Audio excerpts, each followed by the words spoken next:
Bago tayo dumako sa ating bagong aralin, balikan muna natin ating natutunan noong nakaraang linggo. At ito ay patungkol sa dalawang tema ng geografiya ng Pilipinas.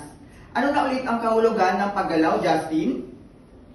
Mahusay. Sa katunayan, class, hindi lamang tao ang gumagalaw, maaari rin produkto at ideolohiya. Ngayon, ano naman ang kahulugan ng rehiyon, Claudine? Magaling. At ilan naman ang rehiyon sa bansang Pilipinas, Jmar? Ayan, mukhang may natutunan nga kayo noong nakarang linggo. Ngayon naman, dumako tayo sa ating aktibidad. At ito ay tatawagin nating Nile Quest na may panutong ilagay ang titik ng tamang sagot sa bawat bilang upang makabuo ng salitang patungkol sa Nile River. Naunawaan ba?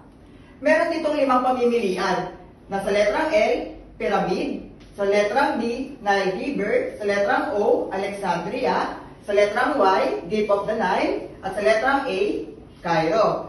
Ngayon, tatawag ako sa inyo ng 5 estudyante upang sagutan ang mga tanong dito. Pagkatapos nilang sagutan ito, may mabubuo silang isang mahalagang salita patungkol sa Nile.